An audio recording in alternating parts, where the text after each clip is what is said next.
Hey, spiritual gumbo. All the ordinances. And I say that because I didn't pick up with the very first ordinance that he gives Moses, or maybe I did tell everybody that was an ordinance. And sometimes people forget that the commandments are ordinances, you know. So those ordinances, right on, those commandments, those injunctions, those statutes, those laws, all right, are the 10 more prolific of all the hundreds of the commands that are given to the people. And what we're about to read are other commands that are given to the people by Moses, that righteousness may reign true. That if the people had done what they were supposed to do, eternal life may have been returned to the earth, but that's neither here nor there. We're just going to keep it pushing. Verse 1. And these are the ordinances which thou shalt set before them. If thou buy a Hebrew servant, 6 years shall he serve thee. And in the 7th year he shall go forth free for nothing. And if he should have come in alone, he shall also go forth alone. Stop right there. So they're addressing an issue that was probably prevalent in the tales of how Jacob got to being who he is. You know what I'm saying? He's just one guy. You know what I'm saying? But what he did actually was not righteous. So they're correcting it now with an ordinance by saying that whatever you come in with is what you leave with. So, verse 3. And if he should have come in alone, he shall go forth alone. And if his wife should have gone in together with him, his wife also shall go out. Moreover, if his master give him a wife, and she have borne him sons or daughters, the wife and the children shall be the master's, and he shall go forth alone. And if the servant should answer and say, I love my master, and wife, and children, I will not go away free, his master shall bring him to the judgment seat of God. And then shall he bring him to the doorpost, and his master shall bore his ear through with an awl, and he shall serve him forever. Stop right there. Did you hear that? If you want to get up out of here, after you do your serving, your 6 years a slave, right on, and your 7th year you're free, right? Because this is indicative to what happened to Jacob. He said, look, you don't just get to just take your babies. That's not righteous. You either, if she came in here with you and served with you, that's fine.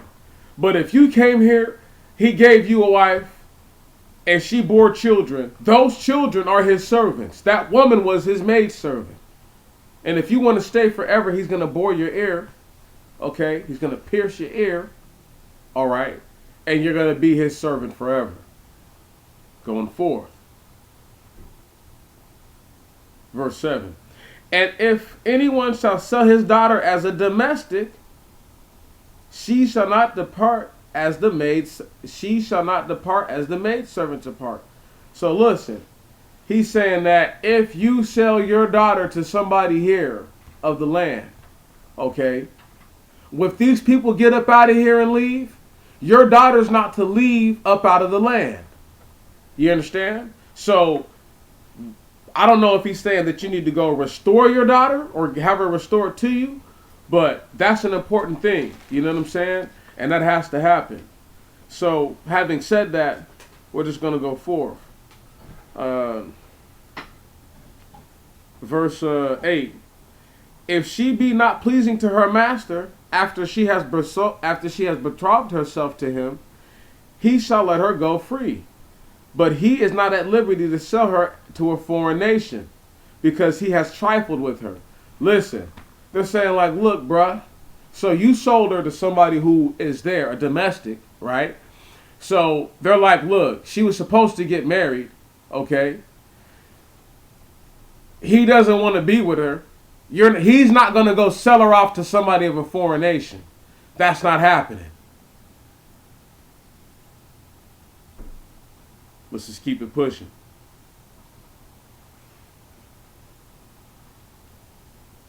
Verse 9, and if he have betrothed her to his son, he shall do to her according to the right of his daughters.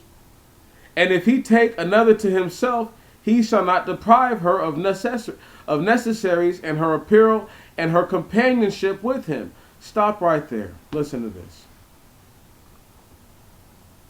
It's not talking about the daughter now. It's talking about the person who gets with the chick. Right on?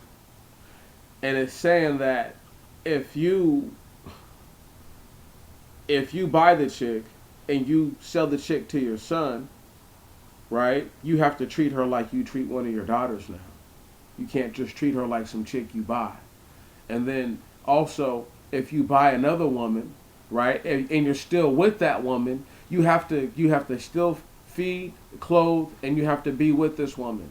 You can't just leave her hanging. Thank you very much. So and it's not like how Jacob tried to do Leah, but he did try to leave her hanging for a while. But it's like she ended up giving him the most children, and ultimately, the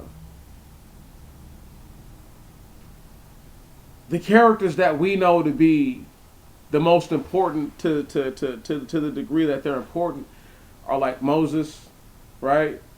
With the exception of, let's say, Joshua, who's an Ephrathite, right? Moses, and I'm going after the fact. So we're going Moses, we're going to go David, we're going to go even Saul, who's a tribe of Benjamin, right? It's actually, and once again, the tribe of Benjamin, if you look at it closely, so the children of Rachel, with the hardcore exception of Joshua, a lot of those guys are questionable dudes. As far as like the documented mainstream dudes, like Jeroboam, highly questionable.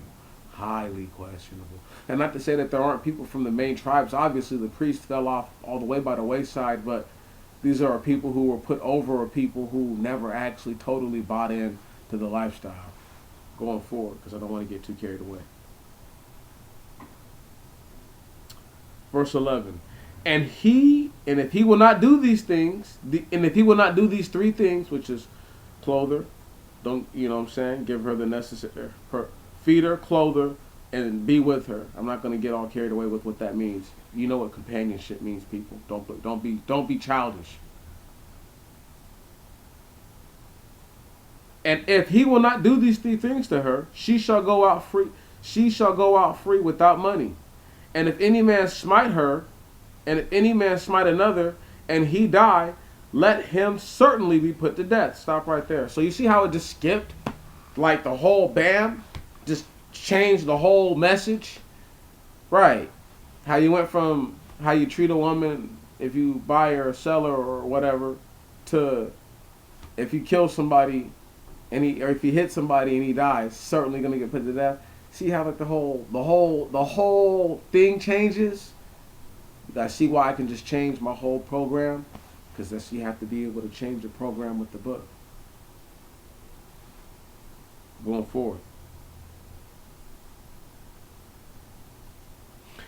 Verse 13. But as for him that did it not willingly, but God delivered him into his hands, I will give thee a place whither the slayer may flee. Stop right there. Now listen to this right here. Did you hear what he said?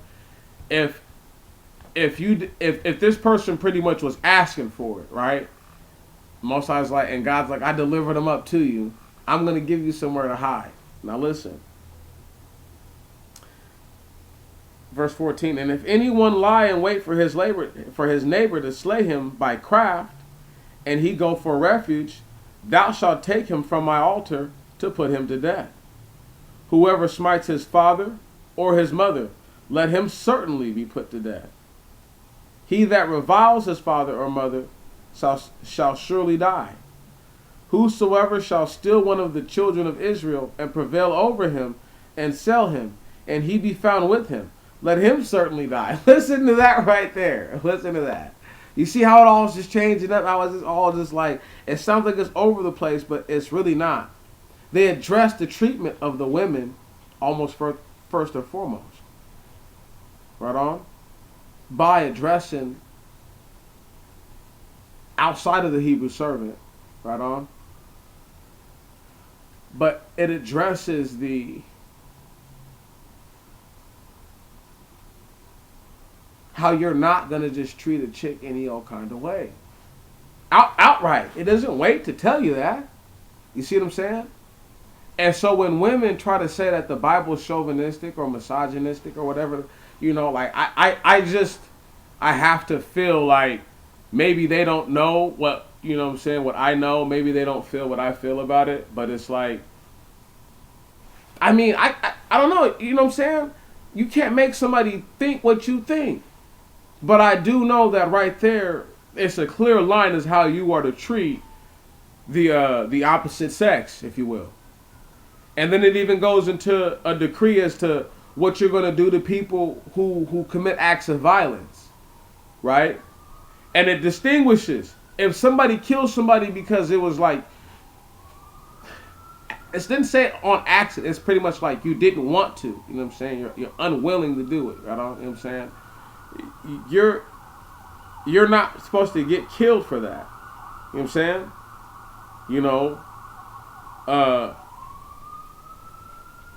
So he's like, I'm going to give you somewhere to hide. But for a person who laid in wait, killed a brother, now you want to go to the altar and he said, nah, get him up out of here. If you hit your father and your mother, you're up out of here. If you curse them, you're up out of here. You know what I'm saying? Little things. Because after a while, they'll become old people and you'll be able to prevail over them. So he's like, you're not going to just, nah, man, forget that. It's not just about to be a bunch of lawlessness and recklessness going forth.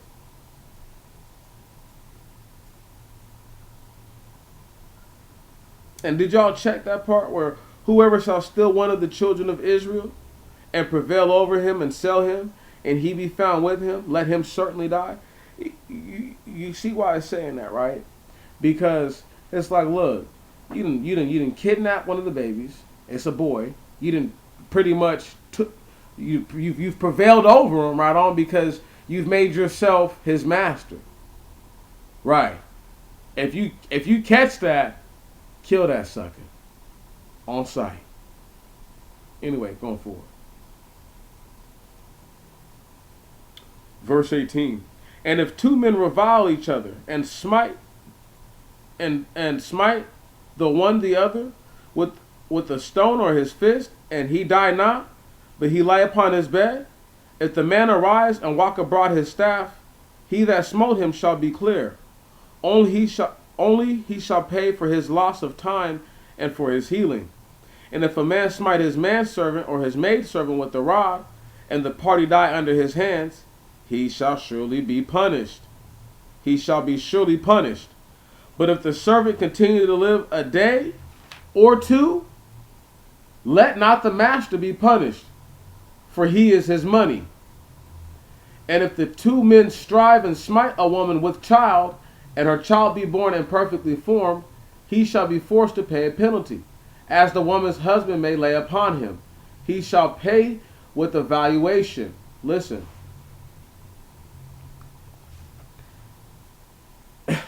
Did you hear all that different little stuff? Let me just go back and just pick it up, how that all worked out. So, first off, it says if two people get into a fight, a guy hits a guy with a rock or with his fist, right? And he lives, right? And he's able to get up and he's able to pretty much walk on a crutch. That guy's, you know what I'm saying, you're not going to kill him. But what you're going to do is he has to pay for his lost wages and what it costs, So you have to pay for his bills, you know what I'm saying? And for the money for the lost wages that he would have potentially gained.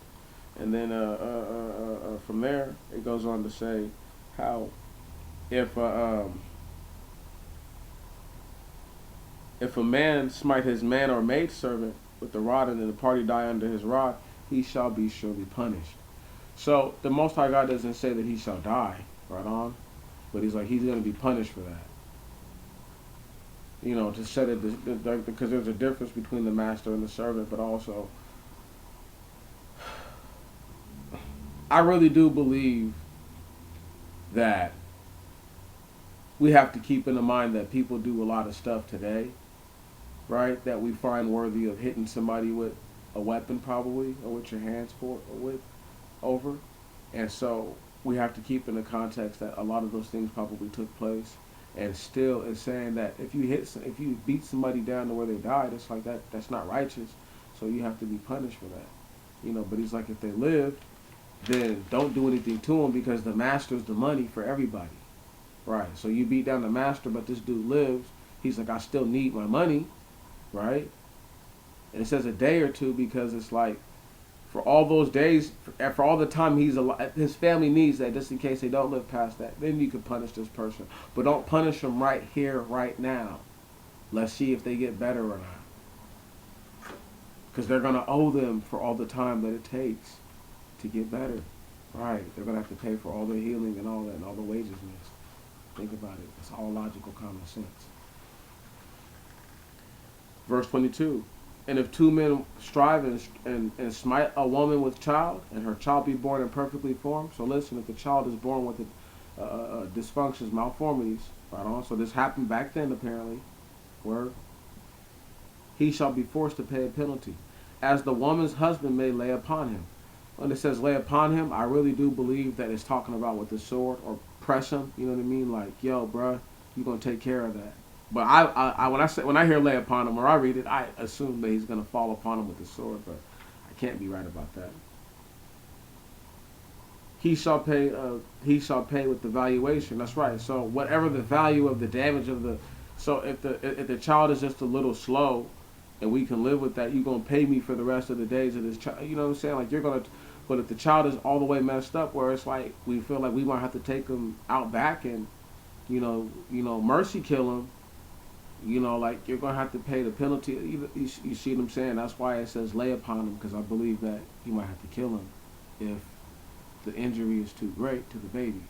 But once again, the only reason why this could have happened normally is that the pregnant woman got involved, and this is why there's rules about what a woman's not to do, or what a man's to do if a woman gets involved with men fighting. But we're going to keep reading. I don't know if it's right here right now, but we shall keep reading until I get to the end of all this. But if it be perfectly formed, verse 23, he shall give life for life, eye for eye, tooth for tooth, hand for hand, foot for foot, burning for burning, wound for wound, stripe for stripe. And if one smite the eye of his manservant or the eye of his maidservant and put it out, he shall let them go free for their eye's sake. And if he should smite out the eye, and if he should smite out the tooth of his man or the tooth of his maidservant, he shall send them away free for their tooth's sake. Now listen, when it says if they be perfectly formed, it's pretty much saying like if the child is born properly. Let's say the dude who's the father beat the brakes off the dude, beat him down bad, right? You owe that man for right? You owe him for the injuries, right? See how that all works? How it's telling you right now, like if you beat this dude bad, but the child is deformed, but it's like, well, do I really owe you? Look at me. What do I owe you for that? Look how you did me. And the baby wouldn't be like that if you hadn't got involved. It's just common sense. Just use your mind going forward.